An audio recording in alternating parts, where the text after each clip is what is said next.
I think the worst thing you could ever really like tell somebody if they've lost somebody is like, oh, just give it time. And that usually I feel like comes from somebody who's never really experienced, like heavy loss.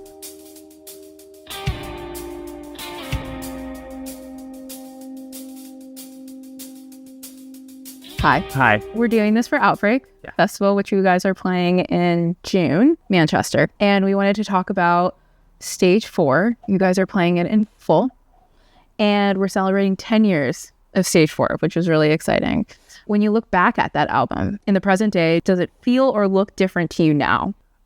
That's a great question. I think if anything, it's your classic case of like as many things that change, so many things sort of stay the same, And with that record, dealing so much with grief and loss and all of that, I mean, unfortunately, that's just like a consistent thing, I think, in everybody's life, unfortunately. I guess that question sort of makes me reflect a little bit on, I think the worst thing you could ever really like tell somebody if they've lost somebody is like, oh, just give it time. Give it time. I think that's like one of the more lazier things that you could say to somebody. And that usually I feel like comes from somebody who's never really experienced, like heavy loss. Obviously, some things change over time, right? Like maybe it might not be at the forefront of your mind, like a heavy loss or something, but it's always there. It's always consistent one way or another. So this record was so cathartic in so many different ways to write and record and then go on to tour and all of that. And over the years, meeting so many people that have had similar experiences and are affected by it and all of that, I think the record doesn't feel 10 years old, and I think that's kind of where I'm getting at with it, where it's like there's so many things that are so consistent since that record with the feelings that go into it that it feels like we released it like last year. I completely understand the 10-year mark, and I think it's really interesting too because I don't know if you know this, but a lot of people are really obsessed with the year 2016 right now. They're obsessed with the things that came out of it. And I think it's just really interesting that in this present time, this album came out in 2016. And it's like, I wonder, because I look back at 2016 and I see a lot of influences for me. Was there like a specific influence for you that was very 2016 that made it onto the record? I'm always fascinated by the idea of like things being, like obsessing over certain years and all of that. And I do think there's a big aspect of that is just because life seems so much harder these days that like you look back on like, oh my God, we had it so easy then. I agree with but but at the same time, I'll bet in 2016, if someone was like, remember 2006? No, it keeps going. It keeps going. 100%. Yeah. So it's interesting you ask that because one of the things amongst our band with, doing a lot of rollout for like the Stage 4 reissue and these shows and everything like that was like, talking amongst ourselves to be like, what were you guys listening to when we were doing this record? Or like, what were you into? This was like the height of my fandom with the band The National. And they are still one of my all-time favorite bands. But the singer Matt Berninger is one of my favorite modern lyricists. There's a great thing that happens every now and again where when it comes time for us to write a record, one of my favorite bands also puts out a record that same year, which then helps me because now I have a new thing to be influenced by. So The National didn't put out a record in 2016, but Matt Berninger's side project, LY, did, and it was like a one-off side project band. And I remember really feeling like I needed that at that time to have this, like, one of my favorite singers giving me, like, 10 plus new songs to sort of obsess over. So that's the first record that kind of comes to mind for me is really reading that record and then absorbing that record and then that giving me the strength to want to pick up a pen. There's also like this heavy feeling to this album. Like even when people don't even know what it's about or the lyrics, they just listen to it and it's like this visceral feeling that it came from the depths of grief.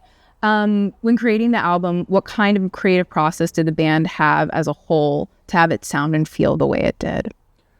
So we were talking a little bit off mic earlier. I had sort of mentioned that this one is really interesting for me because I've kind of lost a lot of my memories when it comes to the writing of this record, just because I think I was so engulfed in the lyric writing process and getting so much of this stuff out. But listening to my band talk about the writing of the record was really interesting because to them, sonically, and I understand what they're saying, to them sonically, it feels very kind of like bright and triumphant and that sort of a thing, which from an outside perspective, I can hear that in the music and be like, I see what you're saying. And in a way, I do think that that's what ended up making the record what it is, because though I'm writing about these really heavy topics and being really open about the depths of the grief and all of my trials and tribulations with that, they present the canvas that I was given was really uplifting sounding. So I think that mix of like deeply sad with something that sounds hopeful is kind of where we ended up at. And I would have never put that together until I listened to my guys talk about it. And it's interesting that that's where they were coming from sonically, What were the reactions from friends, family, colleagues when they heard Stage 4 from the first time? I'll say this because I haven't talked about this much. So like one of my favorite things to do when we finish a record is to play it for my brother. Ooh, I like it. Because he's one of the coolest things about him is that he's like not in this scene. Like he's not hardcore kid. Yes, yeah. He's to use the terminology, a civilian, right? And because of that, he has such a pure response to it. His references are just what he likes. Yeah. But this was a record I was like, I'm gonna just send it. Like I don't know that I could sit next to him and we can listen to this together, kind of a thing. So to get his approval of the record was very meaningful. So that to me was kind of the only person whose feedback I cared about. And to have that meant a lot. I think that's cool when people actually close to you are like, okay, you're on the right track, actually. Yeah. It's also, I will say, it's a lot of pressure to put on somebody to be able to sit next to them and be like, I'm going to play you my record right now. And then I'm going to watch every single one of your body movements to see, so I also reserve that strictly for my brother as well. Looking back at Stage 4 now that it's 10 years, is there anything that you would have done differently on the record? Ooh. It's a hard one. It is a hard one. And I'm kind of going through all of it because we've been rehearsing because we're about to play these songs, the whole album in full, right? And I think I can say with confidence, I don't think I would change anything, which is the only record that I think I would say that about. Yeah, I think this is the only record in our catalog that I would say that about. Like, I think that there's things about, we re-recorded our first album because we wanted to remix and remaster it, and it turned out we didn't have the files anymore, so we're like, I guess we'll just re-record it. But in that, I fixed grammar, like there was things that we did definitely to kind of clean that up, in Parting the Sea, there's lyrics that I know are a little clunky that I would probably, there's little things here and there that I think choices would be like, I would have done that differently in hindsight. But like, as we've been rehearsing this record and playing and everything like that, like everything does feel like it's in its right place, and I hope that's not a cop-out. It actually feels like this is the only one I wouldn't change anything. No, it's you're fucking proud of it. That's all that matters. What does it mean to perform this album in full at Outbreak specifically? Outbreak is, I'm not just saying this because we're obviously doing this on this platform, like Outbreak is genuinely like my favorite festival to play. We've done it twice now, but besides the fact that the audience is like so great to play to, you really truly feel the enthusiasm in that audience, and everybody's so seemingly so excited to be there, and you hear the words back at you as loud as you do.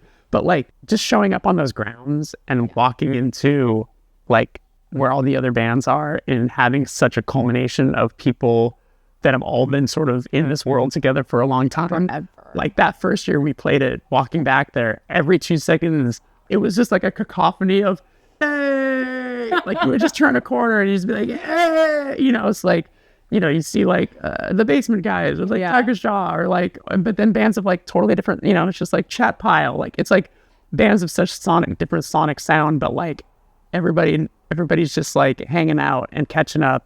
And to use the big C word, community, like it just feels like such a great community to be there and to do that. And so we have played a handful of these songs off this record at Outbreak in the past, and they get really quite large reactions. So just to know that we're going to do it in full, it just feels like the right place. What's the thing you're most looking forward to playing at Outbreak, especially during the 10-year anniversary? I'm pretty sure Converge is on our day.